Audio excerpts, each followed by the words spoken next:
요새 볼 영상이 많아.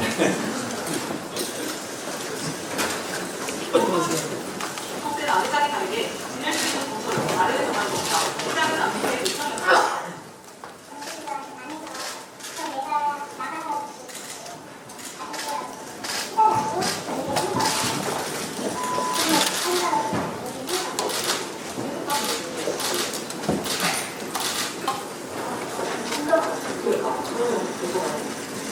성과물이 집을 얻어준 건 지난해 3월 말. 공교롭게도 암투회장은 4월 13일 의 증언을 듣기 시작합니다. 윤석 회장의 주장과 같이 쌍방울이 부산에서 800원 달러는 경기도 수납성 비용 500만 달러, 이재명 경기도지사의 공급 비용 300만 달러가 맞다고 말을 바꾼 겁니다.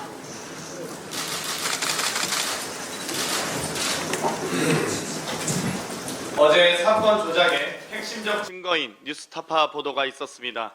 연이어 나온 국정원의 비밀 문서와 핵심 측근 및 내부자들 증언만 봐도 이번 쌍방울 사건은 쌍방울 주가 조작 사건임이 명백해지고 있습니다. 이를 감추기 위해 검찰은 주가 조작 관련 증거들은 숨기고 오직 정적 제거를 위해 사건 조작, 진술 회유 등을 버젓이 저지른 것으로 보입니다. 이미 쌍방울 내부자에 따르면 수원지검 영상녹화 조사실에서 김성태, 안부수 등이 수시로 만나 대화를 나눴다고 폭로한 바 있습니다.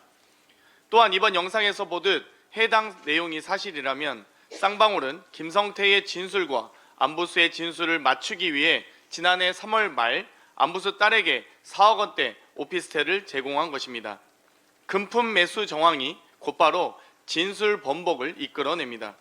안부수는 지난 4월 재판부터 북한 측 인사를 만나 이재명 도지사 방북 논의한 적 없다는 기존 진술을 번복했습니다. 진술 번복의 대가성으로 제공했다면 김성태, 안부수 등의 진술을 토대한 이번 판결의 정당성은 심각하게 훼손된 것입니다. 더 중요한 것은 사건의 본질이 바뀐 것입니다.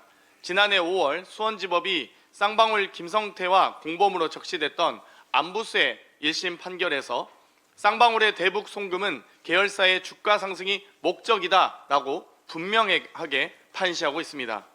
그 어디에도 방북 대납 비용이라는 내용은 없었습니다. 같은 수원지법의 판결이 동일 사건에 대해서 지난해와 정반대 판결이 나오면서 누군가는 정치적 판결을 내렸다고밖에 볼 수 없습니다.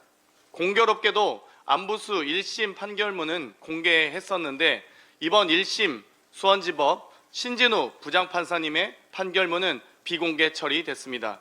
감추는 자가 범인이다라는 말이 떠오릅니다. 김성태는 주가 조작 전력이 있습니다. 쌍방울 대북사업 주가 조작을 언급하는 국정원 문건도 있습니다. 1년 전 안부수 씨의 1심 판결문도 있습니다. 주가 조작 공범 중 한 명은 주가 조작 선고를 받았고 나머지 한 명은 전력이 있는데도 불구하고 혐의를 빼주는 판결이 나온 것입니다. 그런데 이번 판결은 순환 출자 구조를 통한 주가 조작 카르텔 기업을 건실한 기업이라며 증거마저도 둔갑시켰습니다. 만약 이 모든 걸 알고도 재판부가 이렇게 판결한 것이라면 김성태의 쌍방울, 검찰에 이어 재판부까지 오염된 사법 역사상 가장 충격적인 판결이 될 것입니다. 쌍방울 사건 조작 특검법이 발의된 상태입니다. 조작과 매수, 회유 등 한 점의 의혹 없는 진실을 위해 쌍방울 사건 조작 특검법도 반드시 통과시키겠습니다. 대통령실 비행 금지 구역이 뚫리고 직장인과 자영업자의 지갑도 뚫리고 국민의힘의 국회 업무도 공백이고 안보, 경제 등 국정에 구멍이 생기는 와중에 김건희 혐의만 구멍을 메우며 방탄막을 두껍게 했습니다. 다른 건 뚫려도 김건희는 안 된다는 국정 운영의 철학이 고스란히 반영된 것입니다. 수사기관은 물론 반부패 총괄기관마저도 김건희 여사의 호위무사가 되었습니다. 권익위의 김건희 여사 면죄부 처리는 권익위의 존재 이유를 스스로 삭제한 것입니다. 부정부패 타파가 아닌 부정부패 통로를 알려줬고 청탁금지법이 아닌 부정청탁 방법을 알려줬습니다. 앞으로 고위공직자에게 뇌물이나 청탁을 하실 분은 300여만 원의 상당의 명품백이나 명품 화장품을 배우자에게 전달하시면 되겠습니다. 또 그 사실을 알고 나서도 즉시 반환할 필요 없이 언론에 공개되지 않으면 괜찮고 집에 반환용 창고나 만드시기 바랍니다. 권익위는 직무 관련성 규명이 최대 쟁점임에도 불구하고 디올백을 전달한 최재형 목사에게는 조사도 연락도 하지 않았고 윤석열 대통령과 김건희 여사 역시 아무런 조사도 없었다고 합니다. 신고자 조사도 3분 전화로 끝냈습니다. 무조사 종결 땡처리, 방탄 땡처리가 되었습니다. 국가기관들을 좌지우지하며 김건희 여사는 명실상부한 섭정이 된 것입니다.